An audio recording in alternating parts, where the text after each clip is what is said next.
gostaria de iniciar exatamente com esse meu agradecimento por essa possibilidade de estar aqui com vocês e de ter a sorte de ter os dois colegas aqui que me antecederam e, de certa forma, fizeram uma introdução àquilo que eu quero destacar para vocês.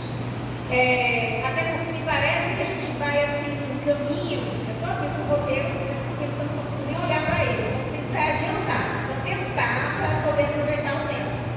Mas por que eu considero importante o roteirinho seguir a linha do que os colegas colocaram? Primeiro, porque a Dani nos apresentou conceitos, né, que são muito importantes para esse enfrentamento. Além do que, colocou também essa questão de que alguma coisa parece que abate a gente, né? E a gente se sente nesse lugar, às vezes, também de ficar bastante coletivo, né? Depois, porque o Rodrigo fez um panorama perfeito ali, né? Parece que a gente veio descendo de um plano maior, conceitual, vamos dizer assim, de crise mesmo humanitária, para alguma questão mais concreta, né? Da realidade da gente.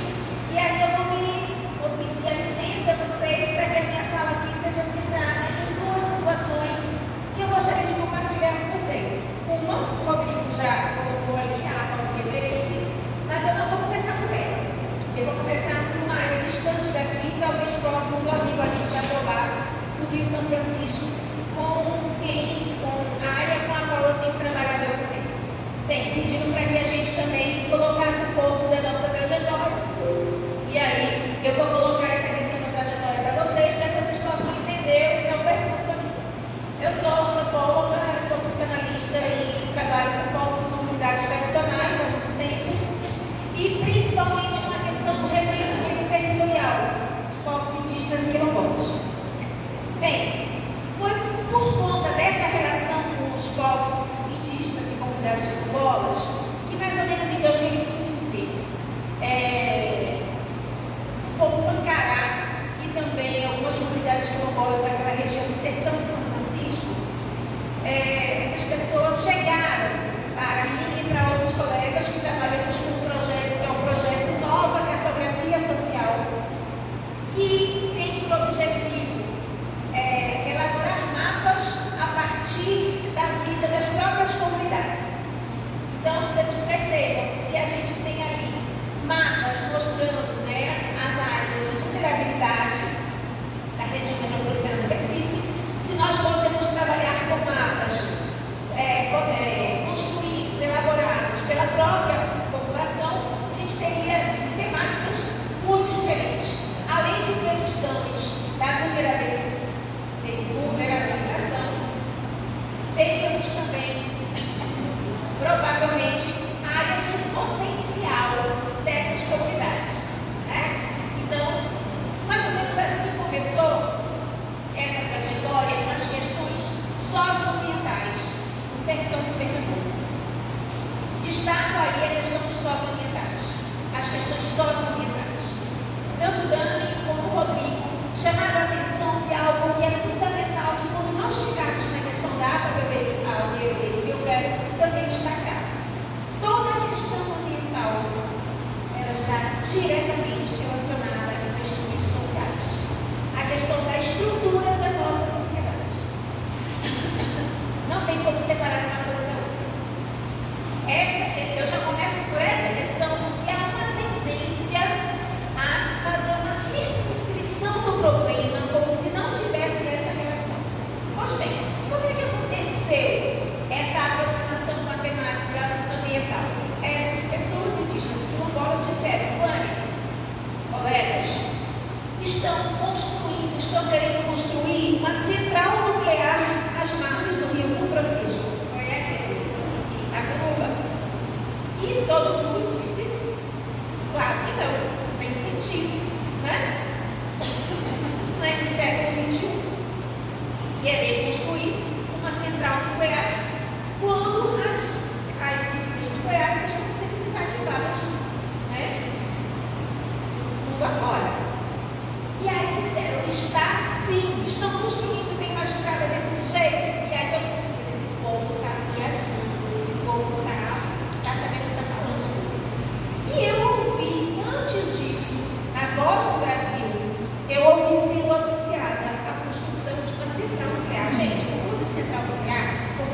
demográfico, ou a ideia da decadência.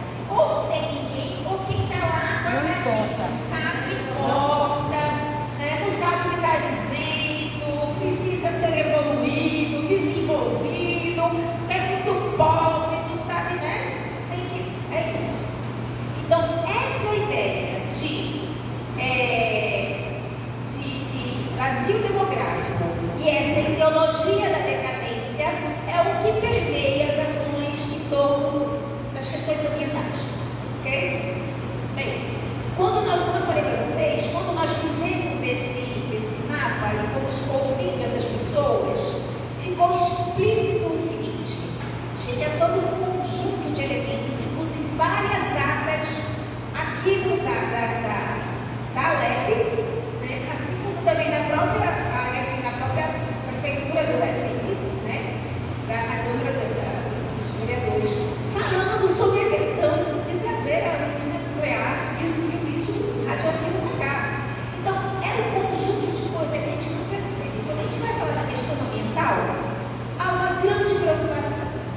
Se trata de algo extremamente complexo, atravessado por vários aspectos, e que eles precisam ser entendidos na sua complexidade para poder agir então mediante. Bem, resultante desse trabalho, eu vou depois aqui deixar com vocês, nós temos os livros, os fascículos, com os mapas do que foi construído lá. Quando começamos a trabalhar com a questão da usina nuclear, o que aparece para a gente? Um bocado de área, que era esses quadradinhos vermelhinhos aqui, que dá para você ver de longe, a área de mineração. Aí, áreas muito pequenas de mineração tem lá. Todo mundo acha que é alguma coisa que não tem impacto nenhum. Está impactando diretamente, principalmente a população indígena e quilombola daquela região. E para onde vai isso daí? Isso está ligado a empresas de médio e grande porte de exploração mineral e vai para Espírito Santo e de lá é exportado, principalmente para a Itália. Percebem que o que nós estamos falando aqui, nós não podemos falar da questão ambiental no seu lugarzinho final. A gente tem que falar de uma cadeia de produção dos problemas ambientais. É a questão da transição energética, né? E por aí vai. Teria muito a falar sobre isso também. Bem, então, a primeira coisa que eu gostaria de falar é sobre a ambientalização dos conflitos sociais. O que nós estamos vendo aqui é a ambientalização, o discurso ambiental como uma justificativa para questões sociais. Não estou dizendo que as questões ambientais não existem. Estou dizendo que elas também são decorrentes, elas são fundamentalmente decorrentes dessas questões. A outra coisa que eu queria chamar a atenção é sobre o potencial local e popular, que é o que vocês aqui colocam com muita propriedade, o que eu ouvi e participei. Não tem nada melhor do que ouvir a própria população para poder entender o que é a questão ambiental.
E a gente vai ver que acontece um impacto lá em cima do rio e vai ter consequência para o curso todo do rio.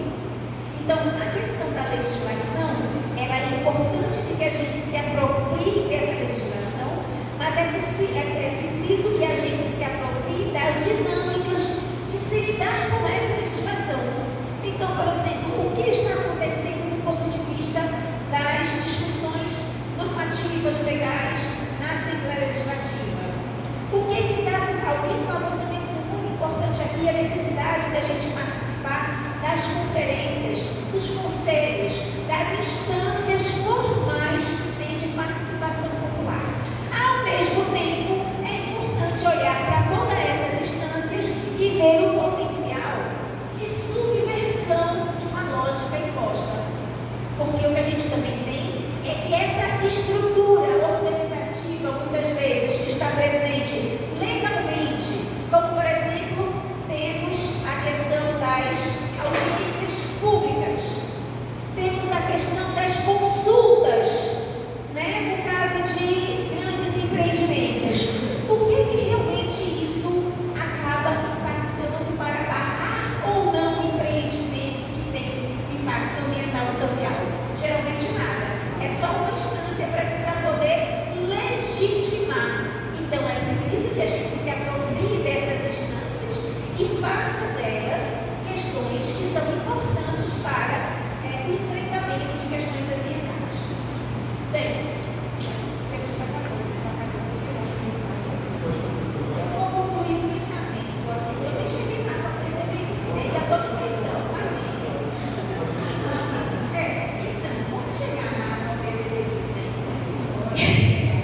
como é que essa questão chegou, né, para mim, já que a gente fala da questão da trajetória, ela chegou exatamente porque eu moro nessa região, e eu sempre moro nessa região há 30 anos, e vi como é que foi o impacto, como é que foi a questão da especulação imobiliária, como é que a população que morava ali foi ficando cada vez mais cercada, imobilizada.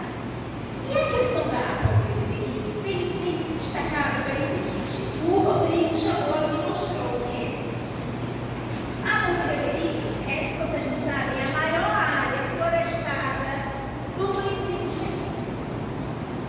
Então, Recife pega o município de Recife, uma parte florestada, fica dentro da área. Mas como o Rodrigo que colocou, pega vários outros municípios. Importantíssima aquela área para a questão do abastecimento de água da região metropolitana do Recife, de 1 milhão de pessoas. Estamos falando de quê? Acesso à água. Bem, o que acontece com isso? Um projeto do governo Bolsonaro de construir nessa região. Gente, não é uma escola de sargento, não é um prédio, uma escola. É um complexo militar, que é o maior complexo de formação militar da América Latina. É um dos maiores complexos de formação militar do mundo. Vai abrigar uma vila militar e vão morar nessa área em torno de 7 a 10 mil pessoas. É um novo município dentro de uma área de proteção ambiental.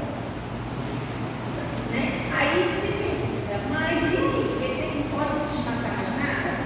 Há uma área devastada por lá, de canavial, que pode ser construída ali a escola de sargentos.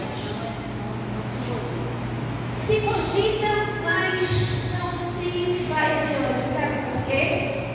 Porque o projeto, os elaboradores responsáveis pela elaboração do projeto não querem voltar atrás porque é uma questão de honra. E nós estamos falando de abastecimento de água de 1 milhão de pessoas. Estamos falando de uma área que é importante para a questão do equilíbrio climático. Uma área, recebemos um vídeo que num dos rios lá apareceu uma lontra. A Mata Atlântica, sim, é um animal de Mata Atlântica, é extinção. E apareceu, sabe, quantas vezes parece que a mesma espécie conseguindo observar, acompanhar. É uma área de endemia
é a população que já foi relocada da antiga Itacuru para a nova Itacuru, que é conhecida como o município durante algum tempo que teve maior índice de suicídio no Brasil. Tá? De uso de ansiolíticos. A população que nós estamos vendo ao redor da aldeia do Beberibe, não se fala, é uma área, porque ali é canavial, gente. A área ela se recompôs com força própria. Então, vejam, já era canavial. Vocês estão vendo a história da apropriação territorial, a questão fundiária no Brasil, que nós estamos falando disso. Então, era uma área que tinha canavial de pessoas de trabalhadores daquela região, sabemos em que condições.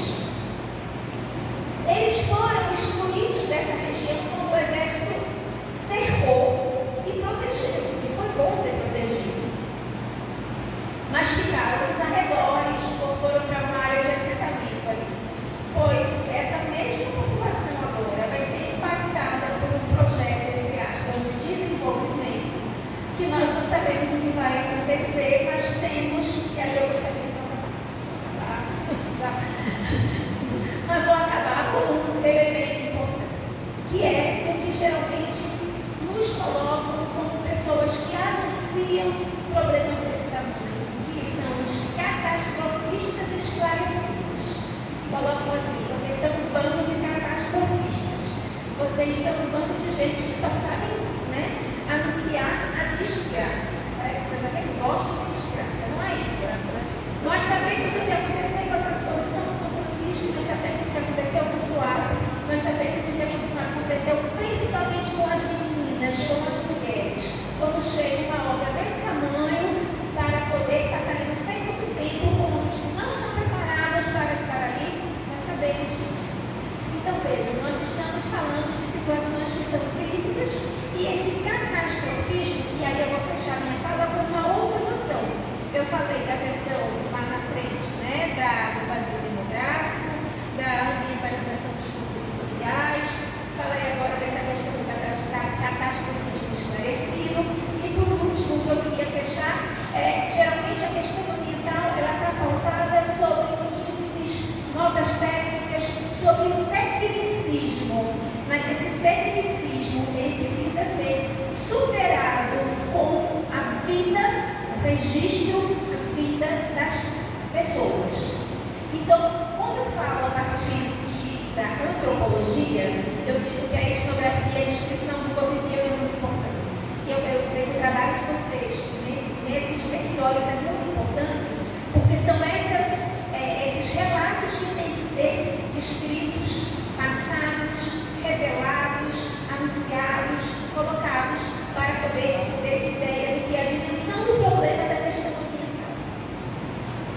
Então, eu clamo, na verdade, para que se possa, os trabalhos dessa natureza possam ser complementares aos trabalhos técnicos que dizem parte da vida da gente, mas não dizem tudo da vida da gente. Ontem eu escutei uma palestra, já não acabei, né? Já peguei outra coisa, né? Mas vou acabar.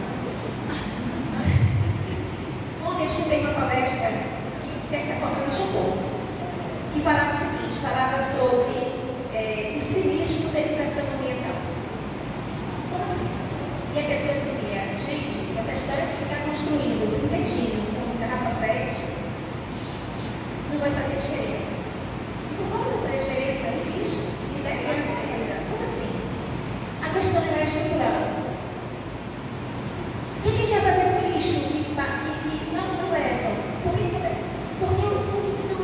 não tem sistema para levar, né, de coleta de lixo em alguns lugares. Porque não tem sistema de esgoto em algum lugar. Porque não tem acesso à água em algum lugar.